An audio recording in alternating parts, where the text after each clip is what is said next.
The business of pets is growing at a staggering rate. In this edition of The Exchange, we explore how owners are going to extra lengths to ensure our beloved pets are well taken care of. Welcome to The Exchange from our studios here in Doha. Now, we all know how much we love our pets, but how does that translate into the world of business?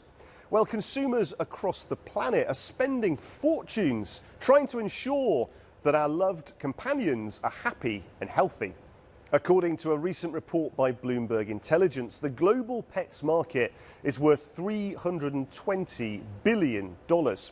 A huge figure, but let's look at what is predicted to happen in less than a decade.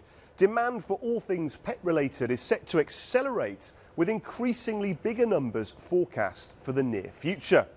All this means that by 2030, the pet business is forecast to be worth $500 billion. Statistics good enough to get more than a few tails wagging. One of the biggest growth areas is in pet travel. Earlier, I spoke to Sonia Morgan to find out about her company, Pet Travel EU, a business committed to keeping our furry friends safe on the move. We are a pet travel company. We do international air travel anywhere in the world, and we also do European road transport.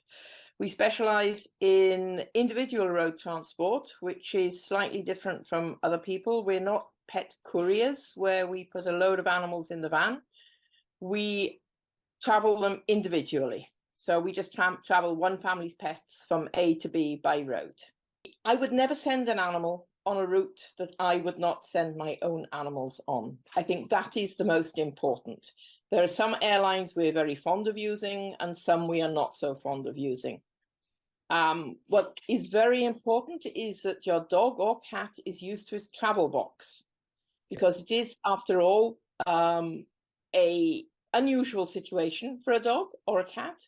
But if they're used to the box they are going to travel in, then they will treat that as their primary environment. And once an animal is used to its primary environment, you can put that primary environment anywhere and they feel happy. Potentially it will grow. People will continue moving around the world. European road transport seems to be going up as well.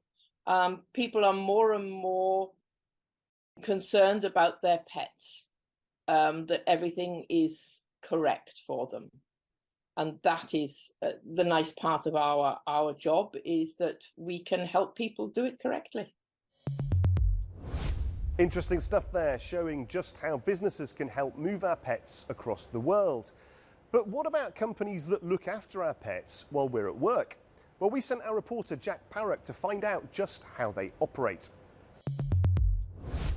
Hi Guy, meet Teddy. This is my 3-year-old Havanese toy poodle cross, and he and I are off today to meet a dog daycare business called Okazu, which was one of the first here in Brussels to professionalise the service.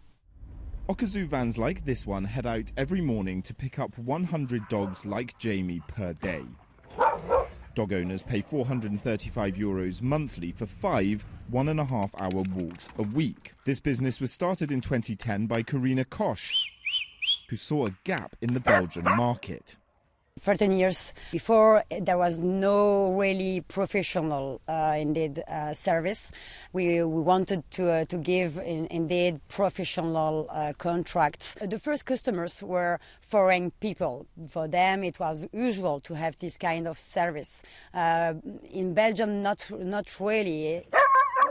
Okazu employs 10 full-time dog walkers who let the dogs run in this forest here on the outskirts of Brussels. Teddy is absolutely loving this. He thinks he's one of the big dogs.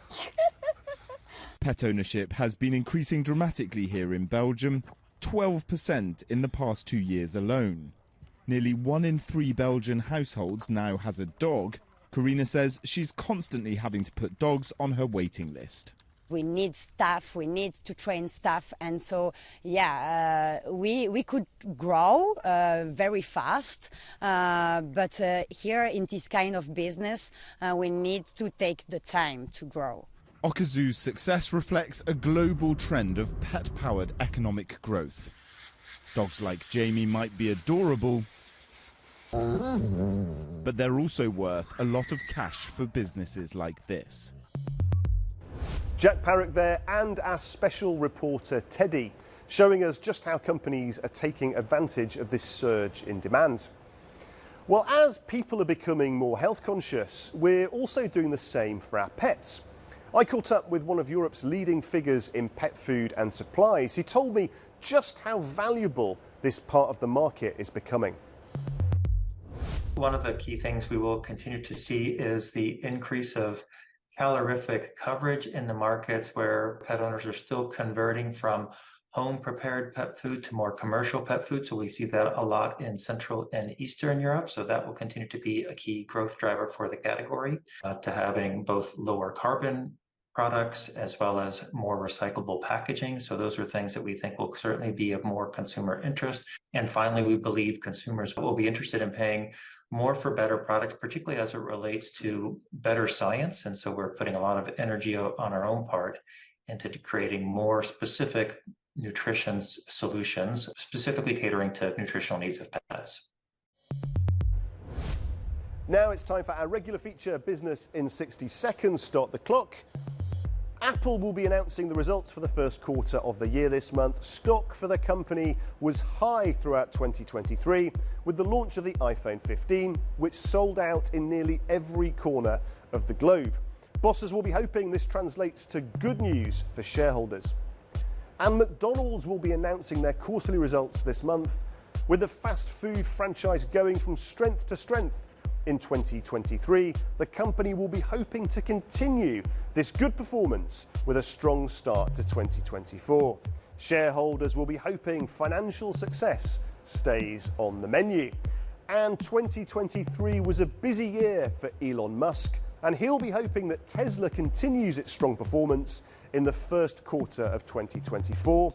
With the company set to announce a huge range of products this year, it looks like good news for shareholders could be on the way. So pets are big business. It seems that despite space-age advances in technology and economic disruption, some things don't change. This need for the love and companionship that billions of us have with our cats, dogs and other animals is stronger than ever. And businesses, great and small, are poised to take advantage. Well, that's all we have time for on this edition of the show. Thank you for watching. Please do check out euronews.com for all your latest business news. And join us again next time on The Exchange.